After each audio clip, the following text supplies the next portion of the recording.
Good evening, नमस्कार। स्वागत है आपका स्टडी IQ यूट्यूब चैनल पर। मैं वासु। हमारी चल रही थी रेलवे की सीरीज।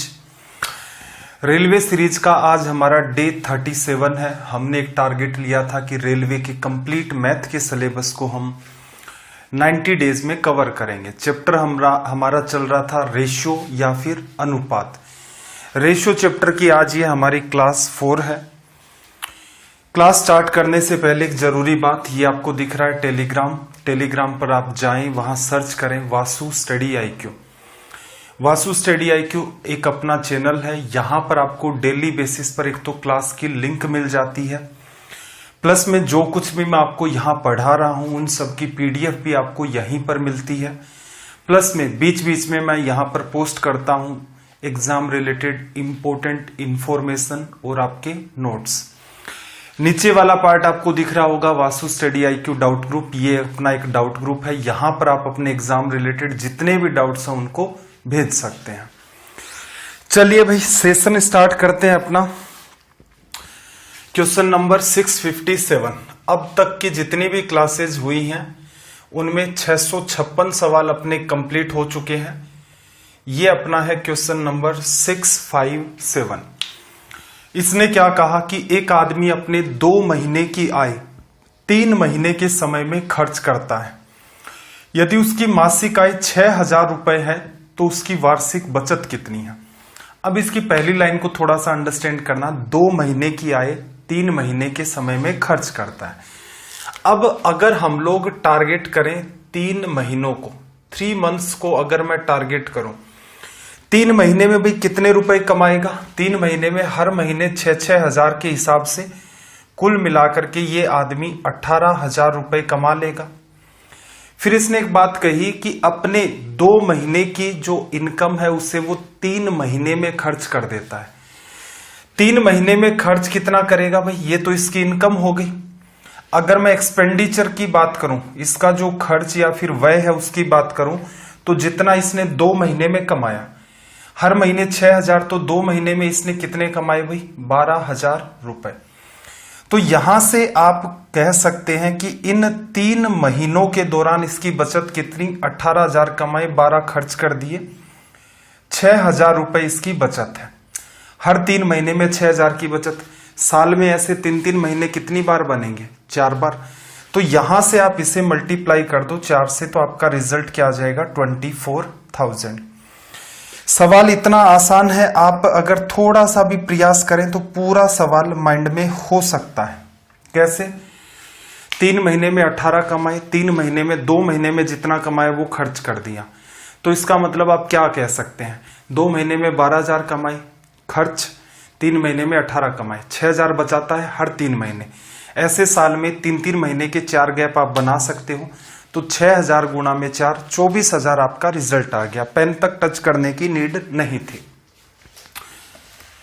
चलिए भाई, सवाल नंबर 658, 658 नंबर सवाल की हम लोग बात कर लेते हैं। लैंग्वेज को रीड करो पहले तो।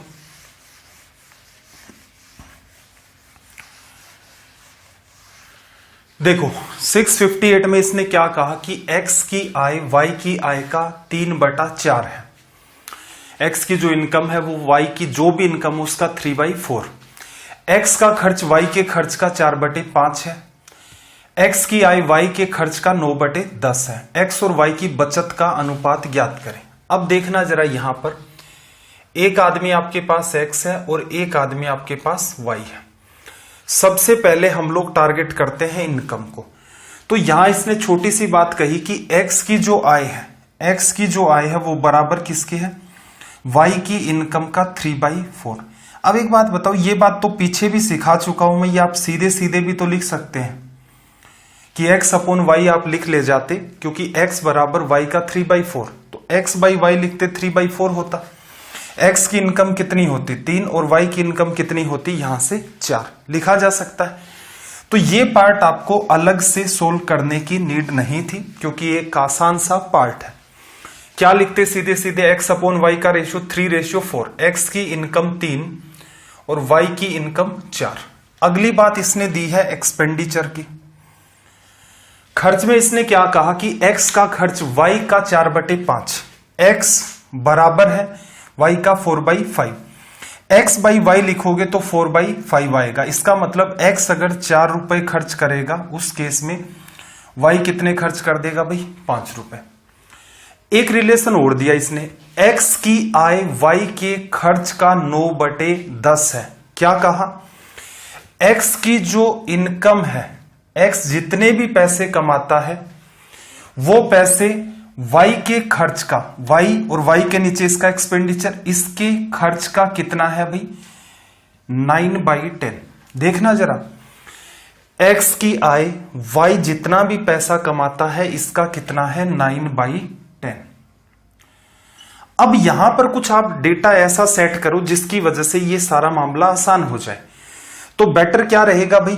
9/10 आपको निकालना है तो बेटर है इसको 10 बना लो, लेकिन इस अकेले को 10 थोड़ा ना बनाओगे, इसको भी तो 2 से गुणा करना पड़ेगा, जिससे 4:5 आपका डिस्टर्ब नहीं होना चाहिए। इस बात पर हम लोग स्टार्टिंग में ही चर्चा कर चुके हैं कि असल में ये क्या है। चलो यहां हो गया। 10 का 9/10 निकालोगे तो कितना आएगा? यहां पर 9 आएगा, लेकिन यहां तो क्या है? 3। तो बेटर क्या रहेगा? इसको 3 से गुणा कर दे, लेकिन इसको 3 से करोगे तो 3:4 डिस्टर्ब होगा, तो इसको भी क्या करना है भाई? 3 से गुणा। सारी बातें एडजस्ट हो गई। अब जो पूछ रहा है बता दो x और y की बचत का अनुपात। तो देखना, x ने 9 रुपए कमाए हैं, 8 खर्च कर दिए हैं, इसका मतलब सेविंग 1 की। y 12 रुपए कमाता है, 10 खर्च कर देता है, तो बचत कितने की? 2 की। ये लो अपना हो गया यहां से रिजल्ट। ठीक है भाई। अगर ये मामला इतनी आसानी से एडजस्ट ना हो, फिर सुनना मेरी बात, अगर ये मामला आसानी से एडजस्ट ना हो तो क्या करना है? पहली स्टेप इनको इक्वल करना है। इक्वल करने का तरीका देखो, 3 और 5 का एलसीएम कितना होता? 15। 5 का इधर गुणा करते, 3 का इधर गुणा करते, इक्वल हो जाता। फिर रिलेशन देख लो भाई, इनका कितना है? x/y का 9 और 10। x की वैल्यू 9 होती, इसकी 10, इसको 10 से गुणा करते, इसको 9 से करते। एक संभावना बनती है कि अगर सवाल में कैलकुलेशन को अगर एग्जामिनर बढ़ाना चाहे तो वो क्या क्या कर सकता है। चलिए भाई, क्वेश्चन नंबर 659, लैंग्वेज को रीड करो। पीडीएफ आज आपको इवनिंग के अंदर क्लास कंप्लीट हो जाएगी, तो मेरा पूरा प्रयास रहेगा कि अब तक की रेलवे सीरीज की जितनी भी पीडीएफ है सारी की सारी कंपाइल करके एक साथ आपको मिल जाए। देखना क्या कहा, एक लाइब्रेरी या पुस्तकालय में कहानियों की पुस्तकों और अन्य पुस्तकों का अनुपात 7:2 है। उनमें 1512 कहानियों की पुस्तकें हैं। कुछ और कहानियों की पुस्तकों का संग्रह किए जाने से उक्त अनुपात 15:4 हो जाता है। कहानियों की और कितनी पुस्तकों का संग्रह किया गया? देखो, एक आपके पास बुक है स्टोरी बुक्स, और एक आपके पास है, मैं मान सकता हूं, जो स्टोरी की नहीं है, नोट स्टोरी बुक्स। ठीक है, इन दोनों को अगर आप ऐड कर दें तो आपके पास क्या आ जाएंगी? Total books. 3 संभावनाएं बनती हैं। तो पीछे भी मैंने आपको अच्छे से समझाया था कि ऐसे सवाल आप चाहो तो ऐसे सोल्व कर सकते हो, story versus non story books, story versus total books and non story versus total books. यही पैटर्न बनता था। कुछ जगह मैंने ये भी कहा था कि अगर आप कंफर्ट फील करते हैं तो यहां चौथा मेथड आपका क्रॉस मेथड भी होता है। अगर आपको ये लग रहा है कि उसमें आप कंफ्यूज होंगे तो उसको आप अवॉइड कर सकते हैं। कुछ बेहतरीन जगह मैंने आपको बताई हैं। आगे भी हम लोग, मैंने कहा था, जैसे एज के चैप्टर के अंदर आयु का जो अपना चैप्टर होगा वहां पर डील करेंगे फिर से क्रॉस मेथड को। ठीक है, इसमें जो भी आपको ठीक लगे वो आप डील कर सकते हैं। देखना जरा, पहले तो हिसाब किताब देखो, 7:2 स्टोरी वर्सेज अदर बुक्स। अब इसने कहा, क्या कहा कि स्टोरी बुक्स जो हैं वो कितनी है? 1512 है। किससे गुणा किया भाई आपने? डिवीजन करो, 2 बार डिवीजन, 1 बचा आपके पास, 11 हो गया, 7 एक बार, फिर 4 बचा, 7 6 42, 216 से, इसको भी 216 से गुणा करोगे तो ये कितना आ जाएगा? 432। ठीक है भाई, रेशियो में ले लेता हूं स्टोरी वर्सेज, रेशियो ले लेते हैं story versus non story books. Story की कितनी?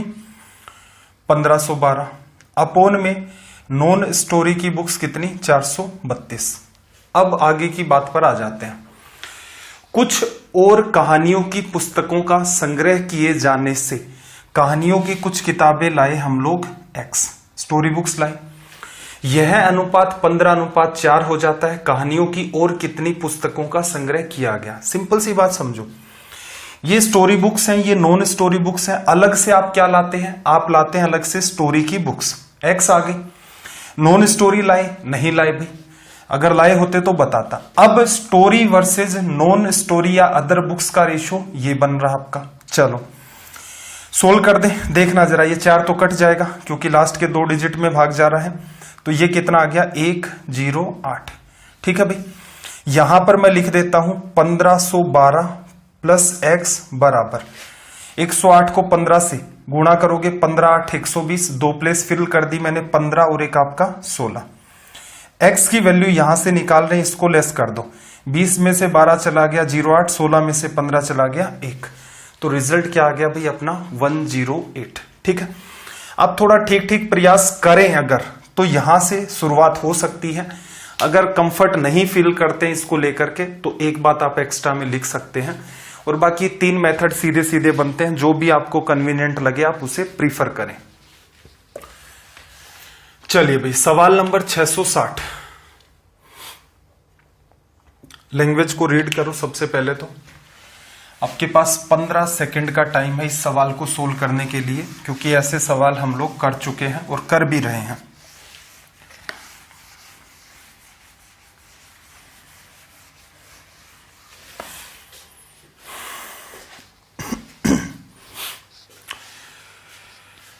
आई होप कुछ स्टूडेंट्स की बात बन गई होगी। देखना जरा इस सवाल में इसने क्या कहा आपसे। 2 क्लासेस में स्टूडेंट्स की संख्या का अनुपात 5:4 है। 20 विद्यार्थी क्या करते हैं भाई, पहली क्लास से दूसरी क्लास में चले गए, जिसमें अब उन कक्षाओं में विद्यार्थियों का अनुपात 7:9 हो जाएगा। और बताइए शुरुआत में कुल कितने विद्यार्थी थे। देखना, फर्स्ट क्लास आपके पास और आपके पास सेकंड क्लास है। ठीक है भाई, स्टार्टिंग में मैं ये मान लेता हूं पहली क्लास में मेरे पास जो नंबर ऑफ स्टूडेंट्स हैं वो कितने हैं 5x, और दूसरी क्लास में जो मेरे पास नंबर ऑफ स्टूडेंट्स हैं वो कितने हैं 4x। कोई मुझसे कहे यहां पर टोटल स्टूडेंट कितने हैं, तो आप 5x और 4x का एडिशन कर दो और बता सकते हो। फाइंड क्या करना है, वैल्यू तो 9x आ गई, बस x की वैल्यू निकालनी है। अब सवाल की कंडीशन देखना, पहली क्लास से 20 स्टूडेंट, ये पहली क्लास है, इससे 20 गायब हुए और कहां चले गए इस क्लास में, तो यहां स्टूडेंट 20 कम हो गए, इसमें बढ़ गए। अब रेशियो कितना हो गया भाई 7:8। सिंप्लीफाई करने का तरीका देखो, पहले x का समाधान करते हैं। 8 गुणा 5 40x, 4x गुणा 7 28x। 28 इधर आएगा, 40 में से लेस किया तो कितना आ गया आपका 12x बराबर 8 गुणा में माइनस का 20, और ये वाली बात इधर चली गई 20 गुणा में 7, ये इधर आ जाएगा 8 गुणा में 20 और 7 गुणा में 20, 20 कॉमन आ गया तो 8 7 15, 15 को 20 से करोगे तो कितना आ जाएगा आपका 300। x की वैल्यू डिवीजन करना भाई, 12 का डिवीजन 2 बार और फिर 5 बार। आपको क्या चाहिए कि स्टार्टिंग के अंदर टोटल स्टूडेंट हमारे पास कितने थे 9x दोनों क्लासेस में। 25 गुणा में 9 क्या होता है भाई आपका 225, तो ये बन गया अपना रिजल्ट सीधे सीधे। ठीक है भाई, कोई चिंतन मनन करने की नीड नहीं है, तुरंत के तुरंत ये सवाल सोल्व हो जाते हैं। बस पिछली क्लास में जो आपको बेसिक बताया था उसको थोड़ा सा फोकस करें, एक जस्ट अंडरस्टैंडिंग आपको डेवलप करनी है, उसके बाद आपको पता चलेगा घूम फिर के कि कॉन्सेप्ट एक ही था, बातों को बार बार इधर उधर घुमाया गया था। देखना जरा, इसने क्या कहा, 2 बास्केट आपके पास, 2 टोकरियों में टोटल संतरे हैं 640। पहली टोकरी में से संतरों का 1/5वां भाग दूसरी टोकरी में डाल दिया तो दोनों टोकरियों में संतरों की संख्या बराबर हो जाएगी। पहली टोकरी में संतरों की संख्या कितनी थी। देखो, देखने में जरूर थोड़ा सा टिपिकल लग रहा है, लेकिन आसान भाषा में इसको समझो तो इससे आसान कोई सवाल नहीं है।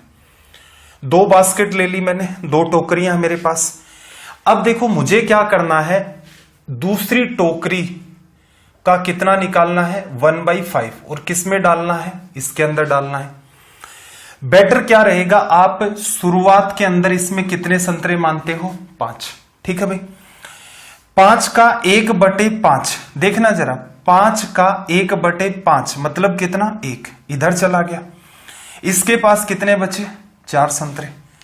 फिर से बात को समझना, सवाल दिखने में टिपिकल है लेकिन इससे आसान कोई सवाल नहीं है अगर आप इसे समझ के करते हैं तो। इसने क्या कहा, पहली टोकरी में से संतरों का 1/5वां भाग, 1 मिनट मैंने थोड़ा सा इंटरप्रेट गलत कर दिया भाई। पहली टोकरी में से देखो, पहली टोकरी में जितने भी संतरे हैं उनका क्या करोगे 1/5 लोगे, इसमें डालोगे। मैंने मान लिया इसमें कितने संतरे हैं 5। कब की बात है भैया, ये बात है स्टार्टिंग की, जब हमने इंटरचेंज नहीं किया। इसके बारे में मुझे कुछ नहीं पता। अब की अगर मैं बात करूं कि अब क्या हुआ, फिर आपने क्या किया, इन 5 संतरों को तो आपने माना, क्यों, क्योंकि 1/5 करें तो आसान संख्या मानो जिससे अपना फायदा हो। 5 का 1/5 करोगे 1 आएगा, इसका मतलब आपने 1 संतरा इधर भेज दिया। इसमें कितने बचे 4। लेकिन उसने क्या कहा, अब दोनों ही जो टोकरियां हैं उनमें संतरों की संख्या क्या हो चुकी है भाई, इक्वल। इसमें 4 संतरे, इसमें 1, तो इसका मतलब इसके पास पहले से कितने रहे होंगे 3। तो अब मैं इस वैल्यू को उठा करके यहां रख देता हूं, क्यों, मेरा काम हो गया। अब आपसे क्या पूछ रहा, पहली टोकरी में संतरों की संख्या कितनी थी। इस बात को छोड़ो, टोटल संतरे कितने भाई आपके 8। 8 किसको बताता है भाई 640 को। किससे गुणा किया, 80 से गुणा किया, साफ साफ दिख रहा है। तो यहां पर सीधे सीधे 80 से गुणा करोगे तो नंबर ऑफ ऑरेंजेस कितने आ जाएंगे आपके 400। एग्जाम में क्या नहीं करना, एग्जाम में ये अनवांटेड काम नहीं करना है। ये वाला पहली टोकरी दूसरी टोकरी कंपैरिजन इतना नकली है, इक्वल लिखना, एरो बनाना, ये सारे के सारे अनवांटेड काम है। 5 माने, 4 रह गए, 1 भेज दिया, इक्वल करना है 3। अब 3 इसको रिप्लेस कर दो तो 8, 640 को 80 से गुणा किया, 80 गुणा 5 400। तो इतना सा डेटा आपको लिखना है। एग्जाम में इन छोटी छोटी चीजों का देखो सुधार करें। मैं ये नहीं कह रहा कि एक ही दिन के अंदर आप कोई बहुत ज्यादा चमत्कारिक परिवर्तन कर ले जाएंगे, लेकिन इन चीजों को अपनी आदत में डालें। रीजन क्या है, आप यहीं पर 2 लाइन एक्स्ट्रा लिखोगे, 2 लाइन कितनी भी फास्ट लिख ले आप 20 सेकंड तो आपको लगेंगे, ठीक है। ऐसे ही आप दिमाग लगाओ, कहीं 15 सेकंड जानबूझकर लगाए, कहीं 20 सेकंड आपने जानबूझकर लगाए। अगर ये छोटी छोटी चीजें आप एग्जाम में इंप्लीमेंट कर ले जाते हैं तो हर सवाल, जितना आपके पास नॉलेज है उसी नॉलेज के अंदर आप हर सवाल के पीछे कम से कम 15 सेकंड तो बचा ले जाएंगे। अब 15 सेकंड का इंपॉर्टेंस क्या होता है, आप कभी बैठ करके कैलकुलेट कर लेना कि इससे कितना इफेक्ट आ सकता है। सेम नॉलेज है, नॉलेज नहीं बढ़ाया आपने अलग से, ठीक है भाई। चलो 662 कोइंस वाले सवाल अपने स्टार्ट हो जाते हैं। यहां से सिक्कों पर आधारित प्रश्न देखना जरा। पहले थोड़ा सा सेक्शन थ्योरी का पढ़ लेते हैं। देखो कोई भी आप सिक्का लेते हैं, इस सिक्के पर कुछ ऐसा दिखता है आपको, ये आपकी क्या होती है, सिक्के की फेस वैल्यू कहलाती है। सिक्के का जो टेल वाला साइड होता है, पट वाला जो भाग होता है, वो आपकी फेस वैल्यू होती है, ठीक है भाई। मनी या धन की अगर मैं बात करूं तो आपका धन या फिर पैसे कैसे बनते हैं, पैसे बनते हैं n इंटू में फेस वैल्यू। इसका मतलब क्या हुआ भाई, n आपका बताता है नंबर ऑफ कॉइन्स, कि सिक्कों की संख्या कितनी है। जैसे अगर मैं बात करूं, मेरे पास 12 सिक्के हैं और हर सिक्के की फेस वैल्यू कितनी है 5 रुपए, तो आप सीधे सीधे शब्दों में कह देंगे कि मेरे पास जो टोटल धन है वो कितना है 60 रुपए का। अगर एक से ज्यादा टाइप के सिक्के आ जाएंगे तो इसी बात को, अगर आपके पास एक से ज्यादा सिक्के अलग अलग फेस वैल्यू के होते हैं तो आप ऐसे लिख सकते हो, N1 सिक्के जिनकी फेस वैल्यू फेस वैल्यू 1 है, फिर जैसे N2 सिक्के हो गए और उनकी फेस वैल्यू मान लो 2 है, फिर आपके N3 सिक्के हो गए, उनकी फेस वैल्यू कुछ डिफरेंट है। जैसे समझना, मेरे पास 4 सिक्के ऐसे हैं जिनकी फेस वैल्यू 1 रुपए है। मेरे पास 6 सिक्के ऐसे हैं जिनकी फेस वैल्यू 2 रुपए है। मेरे पास 10 सिक्के ऐसे हैं जिनकी फेस वैल्यू 5 रुपए है।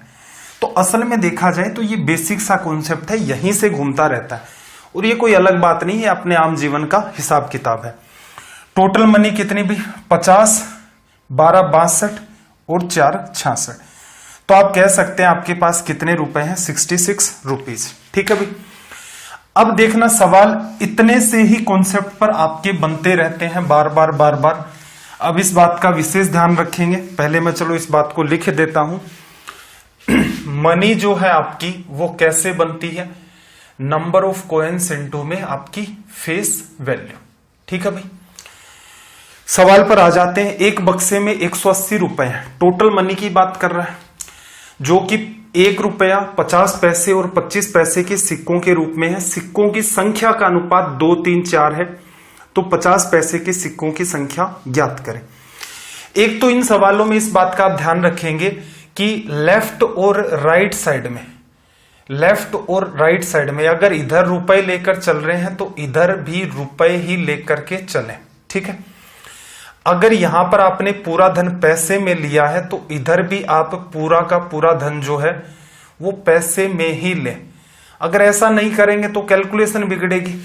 सिक्कों की संख्या जब पूछेगा, सिक्कों की संख्या की यूनिट नहीं है कि मेरे पास 5 मीटर सिक्के हैं, मेरे पास 10 लीटर सिक्के हैं, ऐसा नहीं होता। मेरे पास 5 सिक्के हैं, मेरे पास 10 सिक्के हैं। तो एक छोटी सी गलती हो सकती है।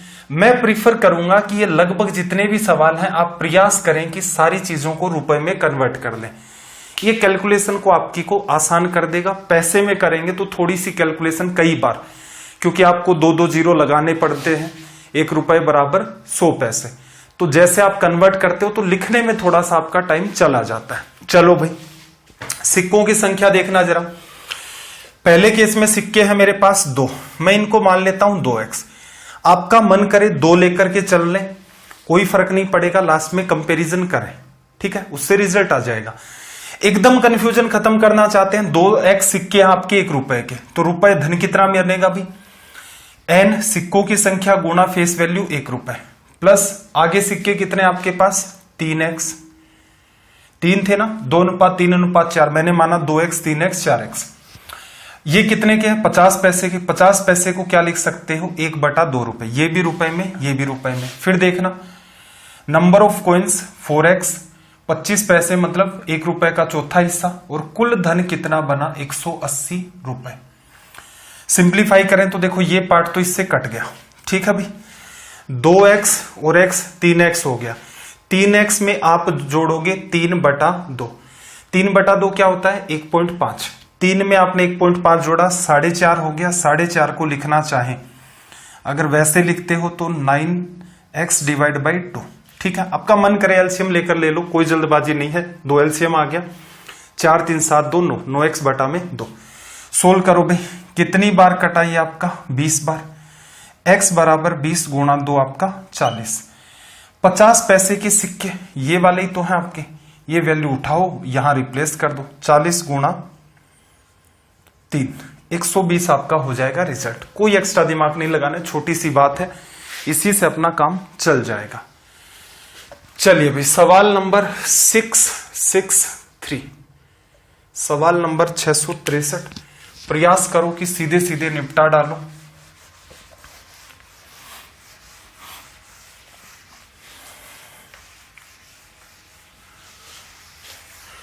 देखना इसने क्या कहा, एक बैग में 90 रुपए हैं, 50 पैसे 25 पैसे 10 पैसे के सिक्के हैं, और इन्हीं का रेशियो दे रखा है सिक्कों की संख्या का 2:3:5 के अनुपात में है। 25 पैसे के सिक्के आपको बताने हैं।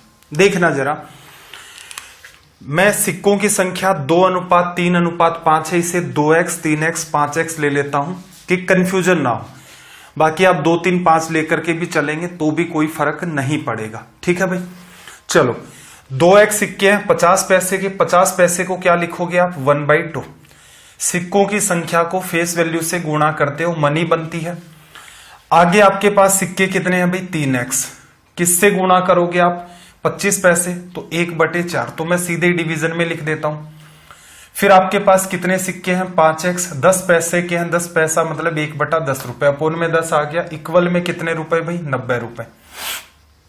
सिंप्लीफाई करें, ये इससे कट गया, ये इससे 2 बार कट गया, एलसीएम कितना 4, 4 3 7 2 9, ये आपका आ गया 9x। इक्वल में वैल्यू आपके पास कितनी है भाई 90।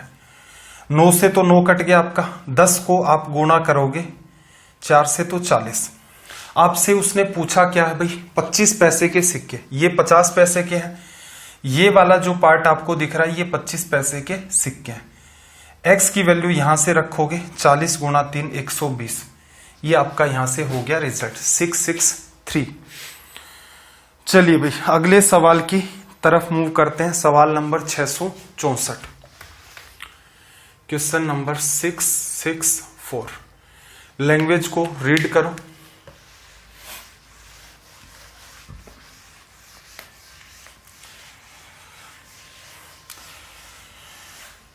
देखना जरा इस सवाल के आप लगाओ स्टार। ये सवाल जो हम कर रहे हैं उससे आसान है लेकिन कंफ्यूजन पैदा करता है। अब एक एक करके बात सुनना। एक बैग में टोटल 90 कॉइन्स आपके पास और सिक्कों के मूल्यों का अनुपात 2:8:15 है। इस बात को समझना, जैसे 1-1 रुपए के सिक्के थे, उनसे मान लो 20 रुपए बने, तो 2-2 रुपए के जो सिक्के हैं उनसे कितने रुपए में बनेंगे 80, और 5-5 रुपए के जो सिक्के हैं उनसे कितने रुपए मिलेंगे बनेंगे 150। तो इसका मतलब 1 रुपए के सिक्कों ने जितना धन बनाया उसकी वैल्यू 2 है, 2 रुपए के सिक्कों ने जो धन बनाया उसकी वैल्यू 8 है, 5 रुपए के सिक्कों ने जितना धन बनाया उसकी वैल्यू 15 है। प्रत्येक प्रकार के सिक्कों की संख्या ज्ञात करें। ठीक है भाई। अब यहां पर आपको हो सकता है कंफ्यूजन कि देखना इसने क्या कहा, सिक्कों के मूल्यों का अनुपात, मूल्यों का अनुपात इसने क्या दिया आपको मनी। फेस वैल्यू आपके पास क्या क्या है भाई 1 रुपए 2 रुपए 5 रुपए। तो एक बात बताओ, जैसे ही मनी में आप फेस वैल्यू का डिवीजन करते हैं तो आपके पास क्या आती है n, सिक्कों की संख्या। अब देखो मैं एक बार तो इसको डिटेल में सोल्व करके बता देता हूं।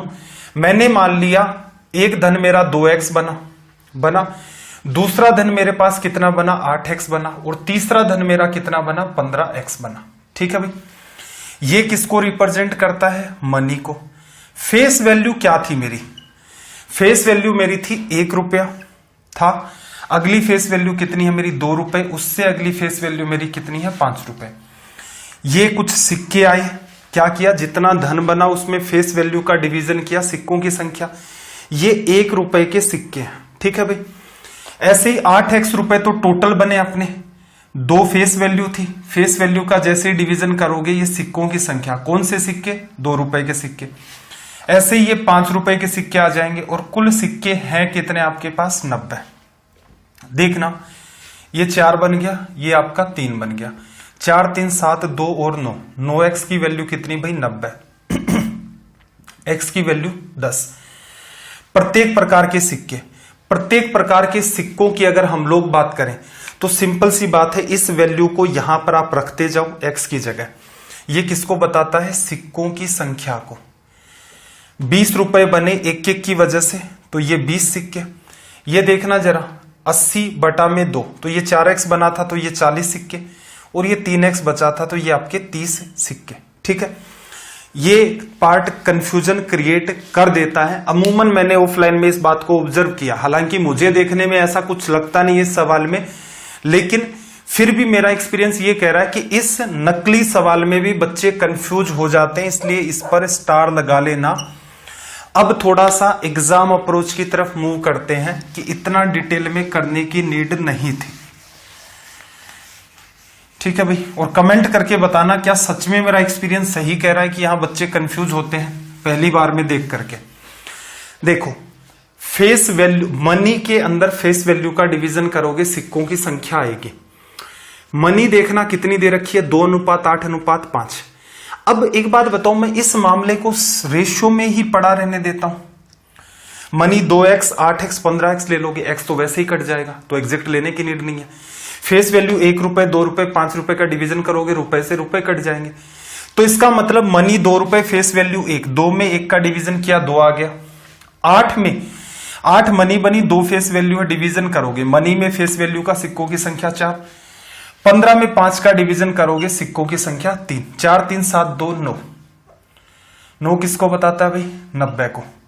10 से गुणा किया तो ये कितने आ गए? 20, ये कितने? 40 और ये कितने? 30।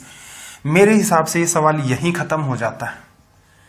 रीजन, जब कैलकुलेशन आपकी थोड़ी सी टिपिकल हो, आपने देखा और सीधे सीधे कंक्लूजन निकाला, 2 4 3, 4 3 7 2 9, 9 90 को 20 40 30 पर हिट मारो, सीधे सीधे रिजल्ट आ गया। चलो भाई, सवाल नंबर 665 की हम लोग बात कर लेते हैं यहां से। Question number 665।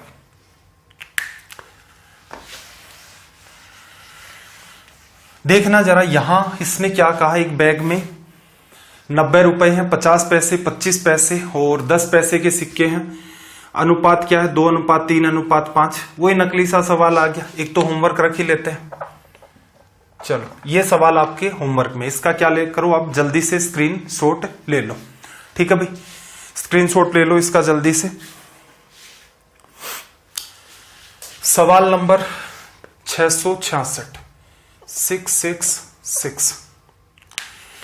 देखो, एक बॉक्स के अंदर आपको क्या कहा कि 360 रुपए हैं, जो किससे बने हैं? 1 रुपए, 50 पैसे, 25 पैसे के सिक्के, सिक्कों की संख्या 2 3 4 है, 25 पैसे। फिर वही नकली सवाल है, सिक्कों की संख्या मैं 2x 3x 4x मानता हूं। सिक्कों की संख्या वो फेस वैल्यू से गुणा करोगे, टोटल मनी आएगी। 2x सिक्के हैं और किसके हैं भाई? 1 रुपए के, तो 2x गुणा में 1 लिखने की नीड नहीं है। फिर देखना, 3x गुणा में 50 पैसे, 50 पैसे 1/2 रुपए, 3/2x आ गया। फिर 25 पैसे 1/4 होता है, सिक्के 4x हैं, अपोन में 4 आएगा तो यहां सिर्फ x बचेगा, और ये टोटल रिजल्ट कितना भाई? 360 को। ठीक है भाई, चलो यहां से मैं लिखना स्टार्ट कर देता हूं। मेरा 2 निकल के आ गया एलसीएम, 4 3 7 2 9 बराबर 360। ये यहां से मल्टीप्लाई करोगे 40, x बराबर 80। अब यहां कंपैरिजन करते टाइम ध्यान रखना, सिक्कों की संख्या 2x मानी थी पहले वाले, फिर 3x, 80 गुणा 3 240, और 4x 80 गुणा 4। इसके बेसिस पर रिजल्ट बताने मत स्टार्ट कर देना, क्योंकि ये वाला जो पार्ट है ये सिंप्लीफाई हो चुका है। या तो डिटेल में लिखो 4x/4, फिर उसको काटो। तो अगर आप इस सवाल को जल्दबाजी में करते हैं, 25 पैसे के सिक्के वैसे आपसे पूछ रहा था, सबसे लास्ट वाला पार्ट है, 320 होंगे, ये आपका रिजल्ट हो गया। ठीक है, टिक नहीं मारना है कि x बराबर 80 आ गया, ये वैल्यू x नहीं, ये सिंप्लीफाई कर दिया था हमने जल्दी के चक्कर में, तो ऐसी गलती ना हो, इस बात का भी आप विशेष ध्यान रखेंगे। चलो भाई, क्वेश्चन नंबर 667, 15 सेकंड का आपके पास टाइम है, जल्दी से आप इस सवाल को अटेम्प्ट करें और इसका रिजल्ट बताएं।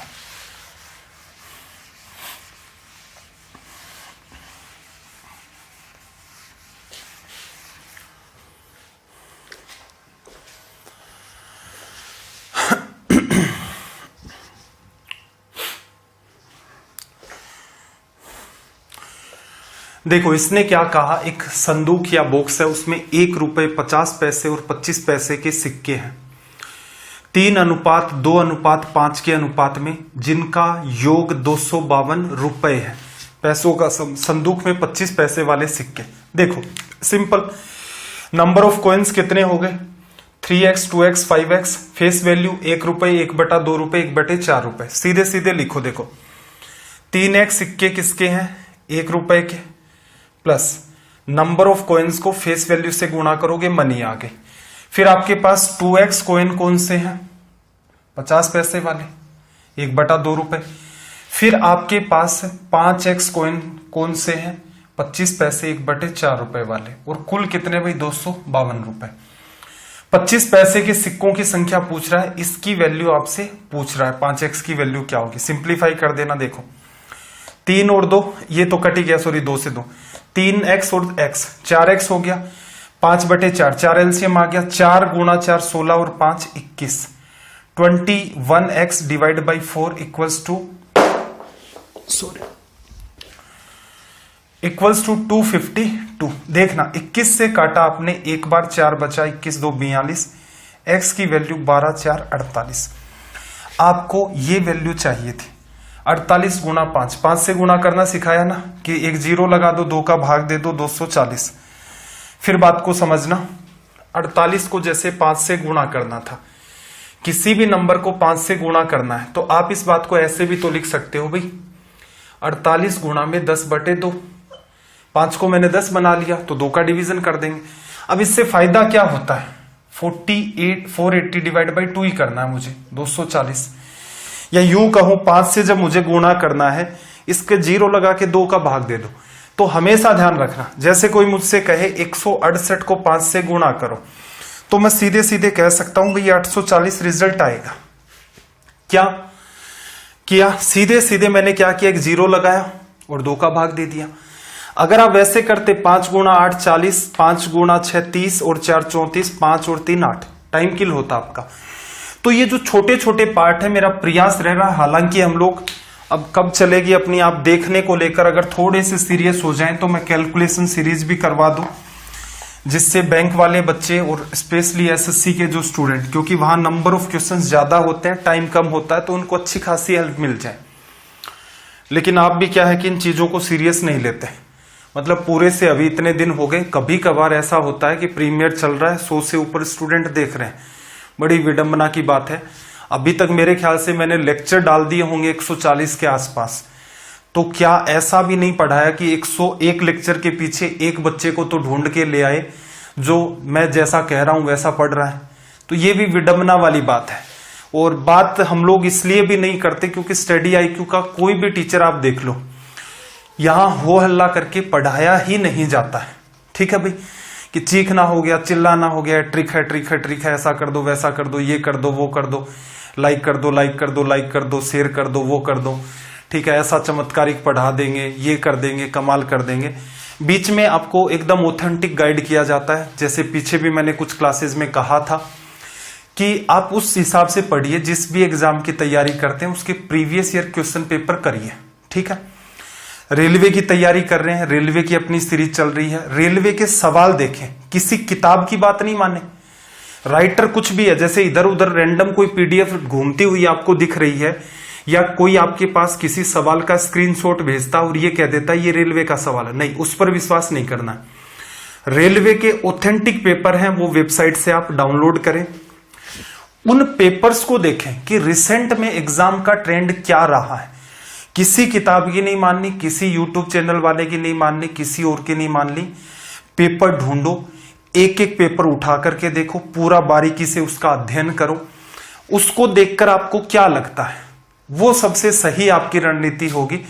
आपको ये लगता है कि यार ये वासु सर जो पढ़ा रहे हैं इससे बात नहीं बनेगी, तुरंत स्किप मारो, क्योंकि किसी के चक्कर में आकर मुझे तो ये समझ नहीं आता कि आप अपने पूरे जीवन को दांव पर कैसे लगा सकते हैं। एक तरीके से ये जीवन को दांव पर लगाना। मुद्दा ये है कि इस बार रेलवे की वैकेंसी आई, पता चला आगे आने वाले 3-4 साल वैकेंसी नहीं आई, तो क्या होगा, कहां जाओगे? और अगर आपकी डेट ओवर हो गई, ओवर एज अगर आप हो गए, तो फिर क्या समाधान होगा? तो मैं हमेशा ऑथेंटिक इसीलिए गाइड करता हूं कि कोई समझदार बच्चा है जिसमें जॉब लेने जैसी क्वालिटी होगी, वो उतना काम कर लेगा। ठीक है, आप उस चीजों से जज करो। अब मैं टीचर यहां चीख रहा है कि मैं ये जो करवा रहा हूं ये एक्सपेक्टेड सवाल है। आप इतने ज्ञानी कब से हो गए भाई?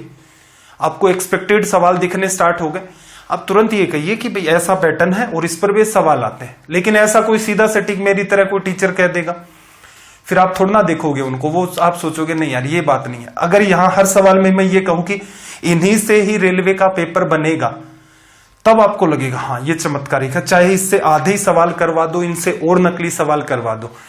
तो मेरा उद्देश्य ये रहता है, और एक शिक्षक की जिम्मेदारी भी है कि वो बच्चे को सही रास्ता दिखाए, जहां से वो सही और गलत का फैसला करना खुद सीखे। ये फैसला आप सिर्फ और सिर्फ प्रीवियस ईयर क्वेश्चन से कर सकते हो। जैसे एसएससी के बच्चे कहते हैं, स्पेशली सीजीएल के स्टूडेंट, कि सर हम कौन सी किताब पढ़ें कौन सी ना पढ़ें। तो मैं उनको ये कहता हूं कि 2-3 कॉमन बुक्स हैं जो प्रीवियस ईयर के लिए आप यूज करते हो, ऐसी बुक तो आपको पढ़नी है। कोई एक किताब ले लो, इधर उधर की ओर ज्यादा नहीं लेनी। इसके बाद सीजीएल 2018 मेंस के 3 पेपर हैं, 2017 के 5 पेपर एक लीक होकर फिर हो गया था, कुल मिलाकर 6 थे लेकिन 5 ही करने लायक हैं। ये 17 के पेपर हो गए। ये 8 पेपर आप करके देखो, आपको क्या लगता है अगर ये 8 पेपर का आप घर बैठ के 5 या 6 घंटे में भी इनको सोल्व कर देते हो। एक पेपर में 100 सवाल, एग्जाम में 2 घंटे मिलते हैं। अगर आप घर बैठ करके 5 या 6 घंटे में भी एक पेपर का 95% पार्ट एकदम सही कर देते हो, इसका मतलब आपके पास नॉलेज है इस एग्जाम को क्रैक करने का। सुधार क्या करना है, आपको वो चीजें खोजनी पड़ेंगी जिसकी वजह से आपका टाइम बचे। नॉलेज है आपके पास, आपको इनसे ज्यादा बाहर नॉलेज की नीड नहीं है, लेकिन पता चला 5 घंटे भी आपने लगा दिए और सवाल आपसे 70-80 भी नहीं सोल्व हो रहे, तो ये गलत है। रीजन, इतना रिलैक्स मोड के ऊपर आपको छोड़ा भी नहीं जा सकता एग्जाम हॉल के अंदर कि जस्ट ट्रिपल आपको टाइम मिले। तो इसका मतलब ये चिंता का विषय है, आपको नॉलेज भी गेन करना है प्लस में आपको स्पीड भी। बाकी मार्केट में कहीं कोई क्या कह रहा है कि ये जैसे सीजीएल के एक्सपेक्टेड सवाल के आसपास, पता नहीं आपके एरिया में जहां आप रहते हैं वहां ऐसा होता है या नहीं होता है। एग्जाम से पहले क्या होता है, पेपर आने स्टार्ट होते हैं, एक्सपेक्टेड पेपर कि इनमें से ज्यादा सवाल आएंगे, प्रीवियस ईयर जो पेपर था मेंस का उस पर बेस सवाल आएंगे। तो इन चीजों से बच के रहा करें, क्योंकि मेहनत ऐसी नहीं है कि ऐसा कभी नहीं होगा जीवन में कि किसी बच्चे ने ऐसे पेपर किए 5-6 दिन पहले और वो सक्सेस हो गया और आप पिछले 5-7 या 8 महीने या 10 महीने या 1 साल 2 साल से लगे हुए थे, आपका नहीं हुआ। ऐसा नहीं हो सकता कि किसी को वो चीज 5 दिन में हासिल ही नहीं हो सकती। तो इन चीजों को थोड़ा सा प्रैक्टिकली आप लेकर के चले, ठीक है। मल्टीप्लाई का आपको लॉजिक समझ आ गया होगा। एक आधा एग्जांपल और मैं आपको बता देता हूं यहां से कि जैसे मल्टीप्लाई आपको करना हो 5 से, रैंडम ऐसे ही नंबर आएंगे आपके। 326 को जैसे 5 से गुणा किया, 32 का आधा 16 और 3 और एक आपका 0 लग गया। ये सबसे बेस्ट अप्रोच होती है। जैसे 193 को 5 से गुणा करना है तो 19 में भाग दिया 9 बार, 13 में भाग दिया 6 बार, 1 बच गया तो 5, तो ये 965 आपका हो जाएगा, ठीक है। क्रॉस चेक करो, 5 3 15, 19 5 95 और 1 96। तो ये छोटे छोटे पार्ट है कैलकुलेशन। हालांकि एक टाइप से आजकल जैसा सिनेरियो चल रहा है वैसे तो मस्ट हो गया है कि कैलकुलेशन भी आपको आनी चाहिए और एग्जाम रिलेटेड आनी चाहिए, ठीक है। यहां मैंने आलतू फालतू एग्जाम्पल नहीं दिया आपको, ऐसा नहीं कहा मैंने कि 17 2 3 5 8 5 4 को जब मैं गुणा करता हूं 5 से क्या रिजल्ट आता है। तो ऐसे नंबर तो हम लोग लिख देते हैं, उसके अंदर आपको देखने में बड़ा अच्छा लगता है, ठीक है भाई। 172 है, जैसे मैं इसका लिख दूंगा 86, फिर 57, यहां से 2 आ गया, यहां से 8 आ गया, फिर ये 7 आ गया, 7 आ गया, एक 0 लग गया। अब ये ऐसा कहीं एग्जाम में आएगा, ये इररिलेवेंट है। तो रिलेवेंट जो बातें 5 का मल्टीप्लाई आए और रिलेवेंट नंबर्स पर आए, जैसे कई बच्चे क्या है, ये भी ऑब्जर्व किया है, कैलकुलेशन की बात चल रही है, कहीं ऐसा आप तो नहीं जी रहे कि कई बच्चे इसी काम में लग जाते हैं, स्क्वायर सीखते हैं, फिर वो कोई ट्रिक वगैरह याद करते हैं, फिर उसमें लगते हैं कि जैसे 1728 का स्क्वायर क्या होगा, 3 1 2 5 का स्क्वायर क्या होगा। कौन पूछ रहा है इनको? 100 के आसपास की रेंज के अंदर एग्जाम में सवाल आपके घूमते रहते हैं और वहीं से आपका काम चल जाता है। देखना, सवाल में क्या कहा कि किसी हीरे का मूल्य उसके भार के वर्ग के अनुक्रमानुपाती है और एक हीरा 4 टुकड़ों में इस प्रकार टूटा कि उसका वजन 1:2:3:4 हो गया। टूटने पर हीरे के मूल्य में 1,40,000 रुपए की हानि हुई, तो बताएं कि टूटने से पहले हीरे का मूल्य कितना था। देखो, हीरा टूटा कितने हिस्सों में? 4 हिस्सों में, 1:2:3:4। ये इसका क्या था भाई? ये इसका था वेट। अगर मैं इस हीरे के टोटल वेट की बात करूं, 4 3 7 2 9 और 1 10। आम भाषा में थोड़ा सा इसको समझना, 10 ग्राम का हीरा था। अब इसने एक बात कही है कि हीरे का मूल्य उसके भार के वर्ग के अनुक्रमानुपाती। ये भार के घन के अनुक्रमानुपाती कुछ भी कह सकता है, लैंग्वेज चेंज हो सकती है, कॉन्सेप्ट यही रहेंगे। तो इसने क्या कहा कि जो हीरे की प्राइस होगी, इसका जो वेट होगा उसके स्क्वायर के प्रोपोर्शनल होगी। तो इससे मैं क्या समझ सकता हूं? मैं इससे यह समझ सकता हूं कि अगर मुझे यहां से प्राइस बतानी पड़े, प्राइस, तो प्राइस का रेशियो अगर मैं लूंगा, एक जैसे हीरा था 10 ग्राम का 4 हिस्सों में टूट गया। अब आपको प्राइस निकालनी है तो क्या होगा? 1 ग्राम का हीरा है, 1 का स्क्वायर करोगे 1 रुपए प्राइस होगी, 2 का स्क्वायर करोगे 4 रुपए होगी। क्या निकला? 1 ग्राम का हीरा 1 रुपए में बिकेगा। 2 ग्राम का हीरा वेट का स्क्वायर करो, 3 ग्राम का हीरा वेट का स्क्वायर करो 9 रुपए में बिकेगा। 4 ग्राम का हीरा 4 का स्क्वायर करो 16 में बिकेगा। असल में देखा जाए तो ओरिजिनल हीरा आपका कितने ग्राम का था? 10 ग्राम का। 10 का स्क्वायर कितना? 100 रुपए में बिकेगा। ये इसकी लैंग्वेज है कि हीरे का जो मूल्य है वो इसके वजन के वर्ग के समानुपाती है। वेट आपका ये हो गया, 4 हिस्सों में टूटा, इसका मतलब 10 ग्राम का था, क्योंकि इसको ऐड करोगे, ओरिजिनल तो वही था। तो अगर बिना तोड़े आप इसको बेचते तो हीरा बिकता 100 रुपए में। टूटने के बाद हीरा कितने में बिकेगा? 16 9 25 5 30 में बिक गया भाई।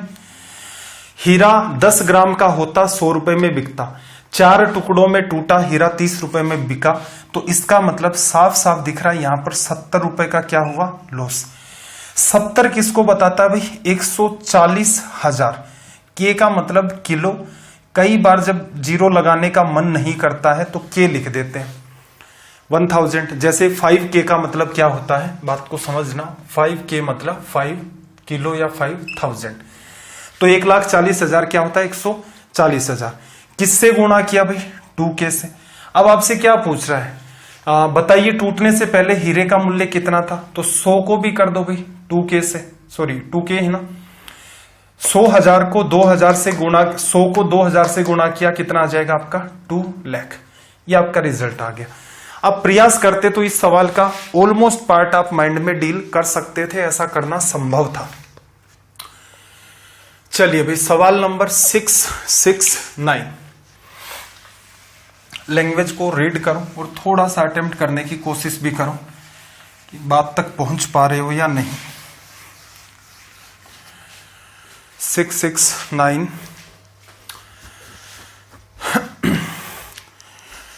देखना जरा यहां पर क्या कहा। एक संख्या के 1/5 का और दूसरी संख्या के 25% का योग पहली संख्या के 40% के बराबर है। पहली संख्या का दूसरी संख्या से। देखो पहली संख्या x ले ली तो इसने क्या कहा, एक संख्या के 1/5 का, इसका 1/5 और दूसरी संख्या के 25%। दूसरी संख्या मैंने क्या ले ली?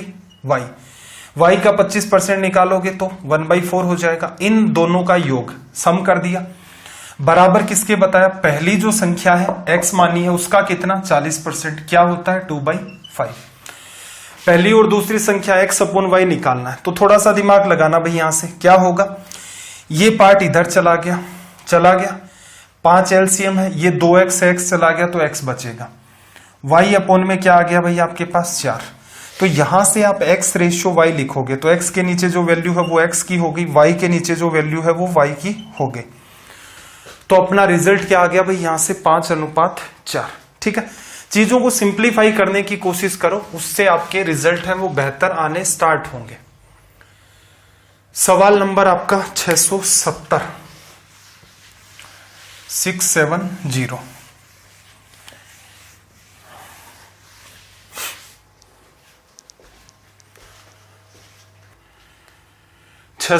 में देखना क्या कहा कि 2 मोमबत्तियां जिनकी लंबाई बराबर है। पहली मोमबत्ती 5 घंटे और दूसरी मोमबत्ती 4 घंटे में पूरी तरह जल जाती है। बताइए कितने समय बाद उनकी लंबाई का अनुपात 3:2 होगा। देखो यहां सबसे इंपॉर्टेंट जो बात है वो इसने कही है कि दोनों की जो लेंथ है वो इक्वल है। अब आप क्या लेंथ मानेंगे वो आपके ऊपर डिपेंड करेगा। एक 5 घंटे में जलती है और एक 4 घंटे में, तो आप इसमें टाइम एंड वर्क का सहारा ले सकते हैं। टाइम 5 आवर्स है एंड 4 आवर्स है। 5 और 4 का एलसीएम कितना? 20। इसका मतलब जैसे मैं ये मोमबत्ती 5 मीटर लंबी मानूं, ये 4 मीटर लंबी मानूं, सॉरी गलत लिख दिया मैंने। ये मोमबत्ती आपकी 5 घंटे में जलती है, ये 4 घंटे में, दोनों का एलसीएम लिया मैंने। मोमबत्ती की लंबाई क्या मानी? 20 मीटर। ठीक है भाई, लंबाई समान है, दोनों की लंबाई 20-20 मीटर। इसके जलने की दर कितनी है भाई? 20 मीटर 5 घंटे में। तो देखना जरा 20/5 करोगे तो 4 मीटर प्रति घंटा ये जलेगी। ऐसे ही 20 मीटर में 4 का डिवीजन करोगे, ये हर घंटे 5 मीटर जलेगी, 5 मीटर पर आवर। ठीक है भाई, चलो बात करते हैं फर्स्ट कैंडल एंड आपकी सेकंड कैंडल की। इनिशियल लेवल पर लंबाई दोनों की ही कितनी है, इसकी 20 मीटर है और इसकी भी आपकी 20 मीटर है। ठीक है, मैं मानता हूं ये जो घटना घटित होने वाली है जिसमें इसने क्या कहा, द रेशियो विल बी 3:2, ये आपका टी टाइम के बाद होगा। तो इसका मतलब ये मोमबत्ती हर घंटे 4 मीटर जलती है। टी टाइम में ये कितनी जलेगी, टी गुणा में 4। जैसे मैं ये कहूं 1 घंटे में कितनी जलेगी, तो आप कहेंगे 1 गुणा 4, 4 मीटर। ये मोमबत्ती 2 घंटे में कितना जल जाएगी, तो 2 घंटे और हर घंटे 4 मीटर, तो 8 मीटर जल जाएगी। 3 घंटे में 3 गुणा 4, 12। ठीक है, उसी टाइम के अंदर ये कितना जलेगी, टी गुणा 5, क्योंकि ये टाइम है, ये लेंथ है और ये इसकी इफिशियंसी या फिर दक्षता है, जलने की rate, burning rate. Original length जल के इतना कम हो गई तो ये बची, ओरिजिनल लेंथ इतना जल चुकी है तो ये पूरा बची। अब रेशियो कितना, 3:2। देखो सिंप्लीफाई करें, 2 गुणा 20 40, 2 गुणा 20 60, 40 उधर जाएगा, 20 बचेगा। फिर देखना 2 गुणा 4 8 टी और ये 5 गुणा 3 15 टी, दोनों ही माइनस के हैं, इसको इधर ले आओगे, इसको इधर ले आओगे तो 15 में से 8 चला जाएगा तो आपके पास कितना बचेगा, 7 टी। टी की वैल्यू आप यहां से निकालेंगे तो यहां से कितनी मिलेगी, 20/7। 2 घंटे और इसने टाइम दिया है 2.5 घंटे दिया है। 1 मिनट, क्या गड़बड़ कर रहे हैं भाई हम लोग। बर्निंग रेट 5 और 4 ठीक है, 4 गुणा 2 8 आ गया, 5 गुणा 3 आ गया, 7 टी ये आपका बचा। ठीक है, चलो सोल्व कर लेते हैं। 20 में 7 का डिवीजन किया, 2 बार डिवीजन चला गया, 14 कितना बचा, 6/7 आर। अब इसने इस टाइप का कोई ऑप्शन नहीं दे रखा है आपके सामने, तो आप क्या करें भाई, इसको चेंज करें। ठीक है, ऑप्शन चेंज करना पड़ेगा। कैसे, 2 घंटे आ गए, 6/7 को अगर मैं 60 से गुणा कर दूं तो ये चीज मेरी मिनट में आ जाएगी। 2 घंटे 6 गुणा 6 36, 360 में 7 का डिवीजन किया, 36 में डिवीजन करोगे 7 का, 5 बार चला गया, 1 बचा, 10 में डिवीजन करोगे 1। 2 घंटे 51 मिनट के अप्रोक्सीमेट इसका रिजल्ट आएगा। अब यहां से आप ये मत कहना कि सर 2.5 आवर लिख देते हैं, नहीं भाई, 2.5 लिखने का मतलब है 2 + 0.5, तो ये कितना हो गया, 2 घंटे प्लस 30 मिनट हो गया, जो कि गलत हो जाएगा। ठीक है भाई, इसका ऑप्शन चेक कर लेना, और बाकी अगर मैंने कोई मिस्टेक की है कैलकुलेशन में तो आप कमेंट करके आप मुझे बता देना। चलिए भाई, सवाल नंबर 671 की हम लोग बात कर लेते हैं। 671,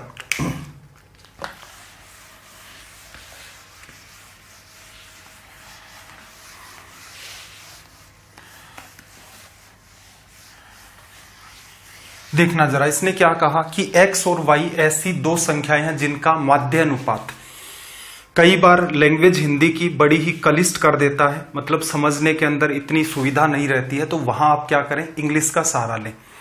मीन प्रपोर्शन तुरंत आपको समझ आ गया, मध्यानुपाती की बात कर रहा है। मध्यानुपाती कितना भाई, 16, और तृतीयानुपाती कितना है, 128, x और y का मान। ऐसे सवाल बेटर क्या रहेंगे, बाई ऑप्शन। हालांकि पीछे हमने इनके फॉर्मूले भी देखे थे, लेकिन मैंने आपको क्या कहा था, जीपी का जो कॉन्सेप्ट है उसे प्रीफर करें, वो किसी किताब में नहीं है, और जब तक वो सबकी असेस में नहीं है, इसका मतलब आपकी ही असेस में अगर वो कॉन्सेप्ट है तो आप ऐसे सवालों को बड़े ही स्पीड से डील कर सकते हैं। बाई ऑप्शन देखना, मध्यानुपाती 16 है, तो एक बात बताओ, पहला ऑप्शन मेरे पास ये है, ये तो गलत हो गया, क्योंकि 8 और 16 के बीच की कोई वैल्यू होगी, जबकि 16 तो आ ही नहीं सकती। बी ऑप्शन में देखना, 16 और 32 के बीच की वैल्यू होगी कोई ना कोई, जबकि 16 तो शुरुआत में ही है। 8 और 32 के बीच की वैल्यू आपसे निकालनी हो, डी भी ऐसे ही देखोगे तो आउट हो गया, तो ऑप्शन वैसे सी है। लेकिन क्रॉस चेक करते टाइम आपको क्या देखना होता है कि इनका जो मीन प्रपोर्शन जो है आपका, मिड प्रपोर्शन भी आप कह सकते हैं, उसकी वैल्यू तो निकालने का तरीका क्या होता है, अंडर रूट में 8 गुणा 32, इसको 16 लिख लो, 2 इसको दे दो तो अंडर रूट 16, इसका मतलब 16 वैल्यू आ गई, जस्टिफाई हो गया।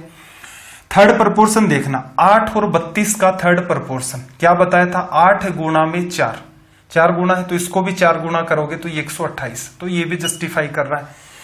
तो मिड प्रपोर्शन को चेक कर लिया आपने, मान लो ऑप्शन कॉन्ट्राडिक्ट ही नहीं कर रहा है, तब तो सीधे सीधे सी पर टिक मार दिया। कई बार संभावना यह है कि दो ऑप्शन आपके कॉन्ट्राडिक्ट कर सकते हैं, तो उन दोनों को, सभी को नहीं चेक करना फिर, क्योंकि दो तो हटा ही दिए, बचे हुए दो के लिए आप थर्ड प्रपोर्शन को चेक कर सकते हैं। चलिए भाई 672, सवाल नंबर 672।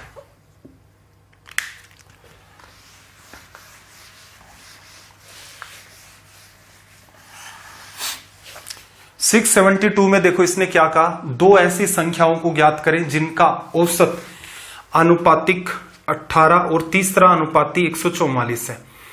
अब जैसे तीसरा आप निकालना चाहो, जैसे थर्ड प्रोपोर्शन से मैं चेक करूं, ऑप्शन ए को, जो कॉन्सेप्ट जीपी का सिखाए उससे, उसी के थ्रू मैं कर रहा हूं। 6 42 तक गए आप, 7 गुना किया तो 7 को 42 से करोगे तो 288, उससे भी कहीं आगे चला गया, ऑप्शन ए गलत। 9 गुना 4 36, और 36 गुना 4 करोगे तो 72 गुना 2 144, इसका मतलब बी ऑप्शन करेक्ट हो सकता है। अब इसके मीन प्रोपोर्शन पर आ जाओ, 9 और 36 का अंडर रूट करोगे, 36 का अंडर रूट 6, 9 का 3, 6 गुना 3 18, इसका मतलब ये सवाल वर्बली हो सकता था। बी आपका रिजल्ट क्या है यहां पर करेक्ट। सवाल नंबर 673 की बात कर लेते हैं, 673। देखो 64 और 16 के मध्यानुपाती और तृतीयानुपाती का अनुपात, मिड प्रपोर्शन निकालना है तो अंडर रूट में क्या लिखते थे, 64 गुना 16, 64 की वजह से 8, 16 की वजह से 4, तो मिड प्रपोर्शन या मीन प्रपोर्शन तो आपका 32 हो गया। तृतीयानुपाती देखना, 64 से 16 पर आए 1/4 किया, 16 का 1/4 करोगे तो कितना आ जाएगा 4, 8:1। ये सवाल फॉर्मूले से नहीं करते, जो मैंने आपको जीपी कंसेप्ट बताया था उसी से डील करोगे, तभी ये सवाल इतने स्पीड से और वर्बली होंगे।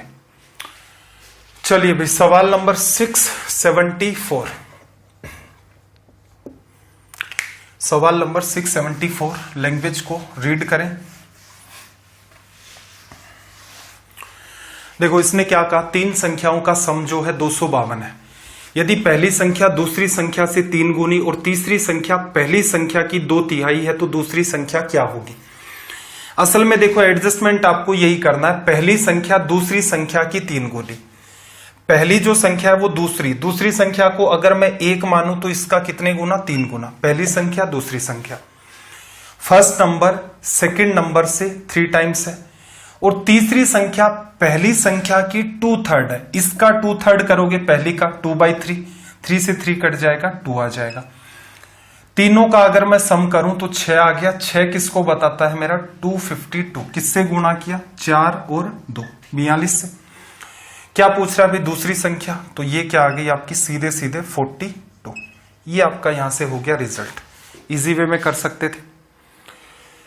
सवाल नंबर 675, लैंग्वेज को रीड करना एक बार। सॉरी,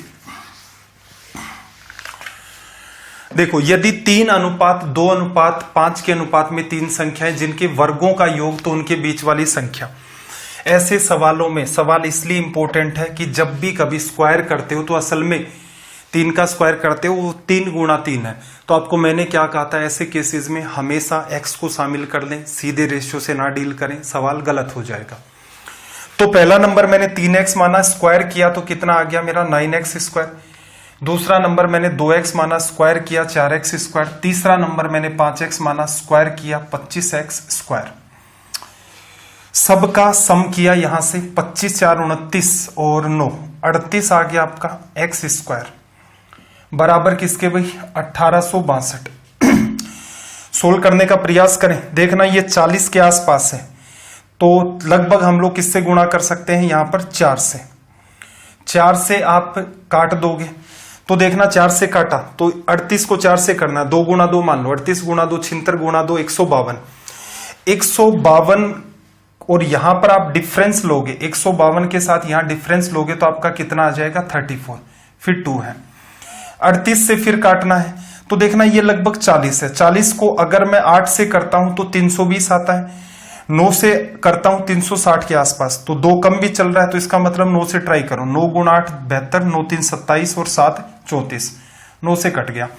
और वैसे भी आपको ये पता था कि यहां जो भी वैल्यू आएगी उसका अंडर रूट करना पड़ेगा और वो परफेक्ट वैल्यू होनी भी चाहिए। तो एक हिंट यहां भी मिलता है, अंडर रूट किया तो 7।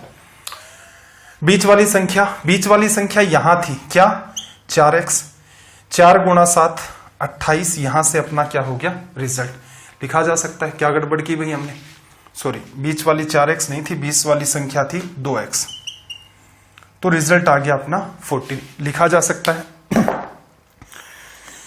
तो चलिए भाई, ये सेशन अपना कंप्लीट हो गया रेशियो का। 3 अगले सेशन होंगे अपने मिक्सचर के, रेशियो से मिलता जुलता ही पार्ट आपका रेशियो एंड प्रोपोर्शन से। उसके बाद अगले 2 सेशन हैं, वो होंगे आपके एलसीएम और एचसीएफ के। उसके बाद एक सेशन बचता है रेशियो पर ही बेस्ड एज चैप्टर अपना।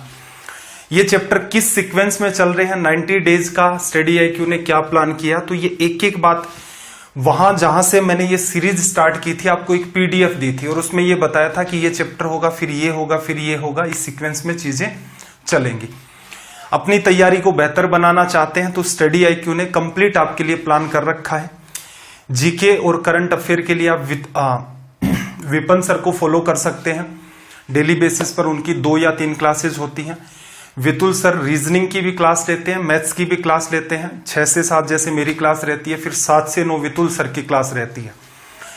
तो वहां पर भी आप देख सकते हैं मैथ्स रीजनिंग का जो सेक्शन आपका ठीक लगे, और मैथ्स वाला सेक्शन वैसे मैं भी देख रहा हूं पैरेलल के अंदर। तो जहां जो भी आपको कन्वीनियंट लगे पढ़ें, पैरेलल में नोट्स बनाएं, टीचर आपको जैसा गाइड करता है एटलीस्ट उस रास्ते पर चलने का प्रयास करें। और ये मान के चलें सिलेक्शन मेहनत करने से ही होता है, उसका कोई आलतू फालतू शॉर्टकट नहीं होता है।